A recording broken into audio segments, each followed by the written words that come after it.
Good morning, everyone. How are we doing today? So today we're going to harvest our lemon balm. We just finished our spring cleanse and we want to make some dried herb, and we also want to give plants to some of the people that wanted it. So my cute husband Jeffrey is going to help me out with this process. Lemon balm, if you like to have some medicinal plants in your garden, is a really wonderful one to have. It does a lot of great things for us. So we'll just clip down this next bunch and then let's do this little high level right there and then bunch that up. So we're just going to cut these, we're going to bundle them up, we're going to dry them in a dark, cool place, and then you'll be able to make teas out of them.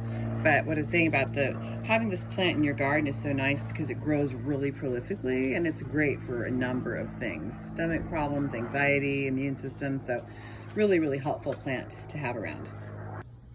So these are our bundles, and we're just going to give them a quick little rinse because we just want to get the dust off of them. They were grown organically, so we're going to dig up some plants for people too. Lemon balm is in the mint family, so if you want to plant it in your yard, just keep in mind that it's going to spread. It will be a lot of places in your yard if you're not a little careful with it. Maybe put it in a wine barrel or something like that. So here are my bundles now. They're pretty much dry.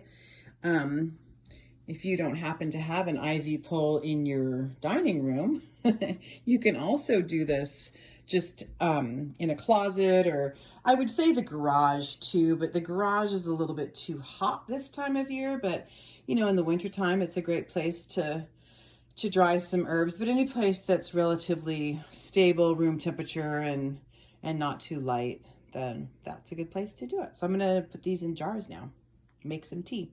Now I'm just stripping the little leaves off those stems and putting them in some jars. So I'll keep these jars someplace, you know, real sealed up real tight and out of the light.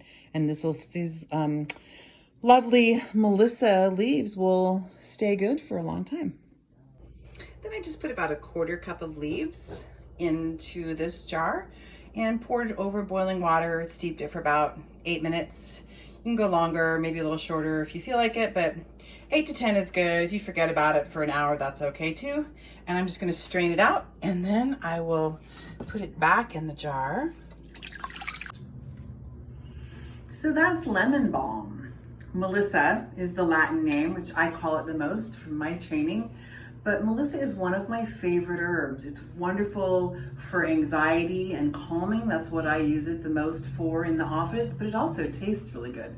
So it's nice for kids, finicky adults. The one that we use here at the office most is this Melissa glycerin that is made by Galen's Way Herbs, which is just out of this world, fantastic. And it's a very potent formula, so you don't need very much, as opposed to making a tea, which might be a little bit weaker.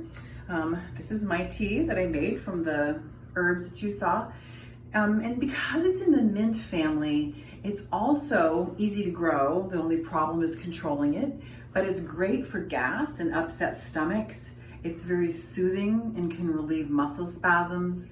It's also really nice for insomnia if your insomnia is due to a nervous stomach. And you know, because you can make a tea, have it by your bedside, just have a few sips in the night. It can be very, very soothing. Because of that antispasmodic action, it's also really great for a nervous heart. Like I said, nervous stomach, difficulty going to sleep. It also has some antiviral properties. So it's one of the things that I've been using a lot more now, just for myself, to put it in some formulas to really boost any antiviral activity. Also been shown to help heal herpes cold sores, so that's really good. And it can increase cognitive function and decrease agitation in people with Alzheimer's disease. So here's to Melissa.